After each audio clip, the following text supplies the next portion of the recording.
Je suis un opposant politique, justement, à Patrice Talon, qui est l'outil du néolibéralisme économique le plus dérégulé qui existe, qui a accentué comme jamais auparavant depuis la période des indépendances les inégalités sociales au sein de nos populations, qui, sur le manifeste comment?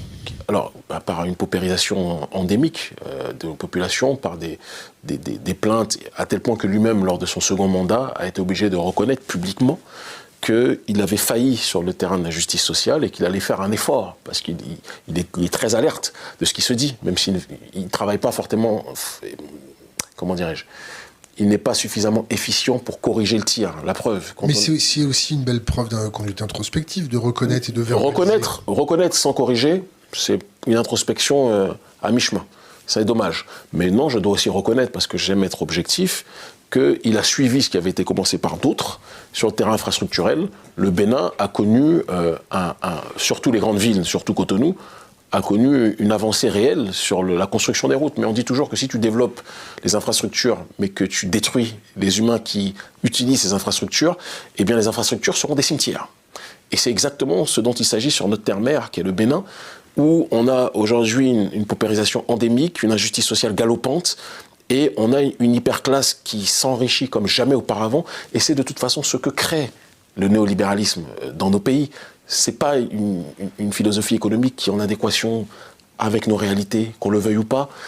Et je fais partie de ceux qui veulent être une alternative à Patrice Talon. Je ne le cache pas. Tu es en train de m'annoncer ta... J'annonce rien.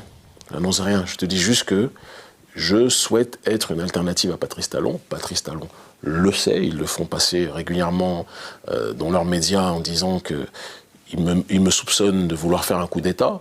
Alors c'est peut-être leur mauvaise conscience qui les gratte, parce qu'on est dans un pays, au Bénin, où 90% du corps électoral est exclu. Les opposants ne peuvent pas concourir aux élections. Les seuls qui peuvent concourir, c'est un peu comme dans un combat truqué. Ce sont ceux qui sont choisis par le président. Si le président décide que toi, il accepte que tu puisses concourir, tu concours. Mais ces challengers les plus dangereux, il les a mis en exil. D'accord? Où ils créent des campagnes de diabolisation pour en tout cas, leur empêcher de rentrer sur le territoire. Et dans des cas comme ça, quand tu n'as pas la possibilité de pouvoir avoir des élections ouvertes, quelles sont les options pour accéder au pouvoir? Moi, je ne le prône pas.